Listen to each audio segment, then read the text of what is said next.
Hello everyone, आज मैं आपको बताने जा रहा हूँ किसी परफेक्ट क्यूब नंबर का क्यूब रूट्स निकालने की शॉर्ट ट्रिक। उसके लिए सबसे पहले समझ लेते हैं किसी परफेक्ट क्यूब नंबर यानी पूर्ण घन संख्या में इकाई अंक अगर 0 है तो उसके घनमूल में इकाई अंक 0 होगा।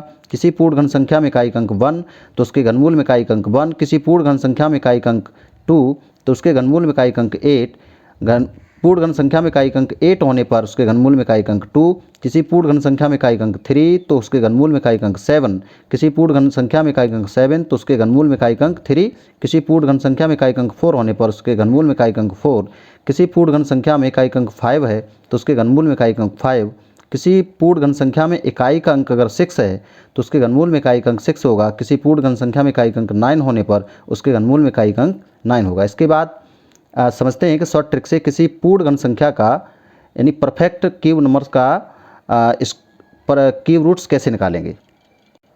तो हमारे पास यहाँ एक संख्या है 2744, इसका हमें क्यूब रूट्स निकालना है।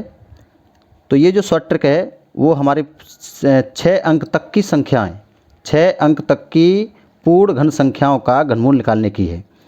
तो इसमें देखें इकाई का अंक कितना है यहाँ पर 4, तो इकाई का अंक 4 होने पर इसके घनमूल में भी इकाई का अंक 4 होगा। अब क्या करेंगे, इसके बाद इस पीछे से 3 नंबर्स को इग्नोर कर देंगे यानी छोड़ देंगे। ये 3 नंबर छोड़ने के बाद यहाँ पर बचा 2। अब देखेंगे 2 से कम पूर्ण घन संख्या, 2 से कम पूर्ण घन संख्या क्या है 1, ये 1 का क्यूब होता है। तो 2 से कम पूर्ण घन संख्या 1 है तो इसका जो क्यूब रूट होगा वो कितना होगा 1, तो यहाँ 1 लिख देंगे। तो ये हमारा हो जाएगा 2744 का क्यूब रूट्स।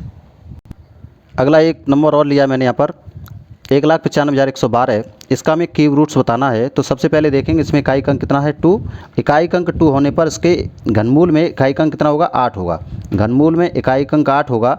अब इसके बाद क्या करेंगे, पीछे से 3 नंबर इग्नोर कर देंगे यानी छोड़ देंगे। पीछे से 3 नंबर छोड़ने के बाद हमारे पास बचा 195।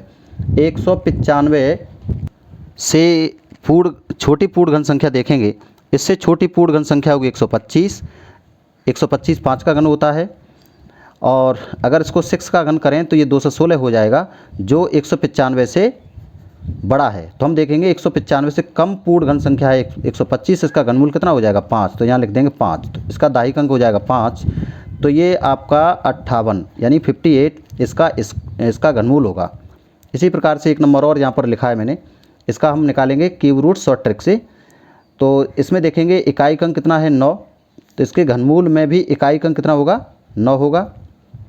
इसके बाद पीछे से 3 नंबर को इग्नोर कर देंगे, छोड़ देंगे। तो अब हमारे पास बचा 970। अब 970 से कम पूर्ण घन संख्या, 970 से कम पूर्ण घन संख्या है 729, इसका घनमूल कितना होगा 9, चूँकि ये 9 का क्यूब है तो इसका घनमूल यहाँ लिखेंगे। तो ये हमारे ये नंबर है, इसका घनमूल क्या हो जाएगा 99, ये हो जाएगा आंसर। एक नंबर और यहाँ पर लिया है 42,875, इसका शॉर्ट ट्रिक से क्यूब रूट्स निकालिए और कमेंट बॉक्स में बताइए कि इसका क्यूब रूट्स कितना आएगा।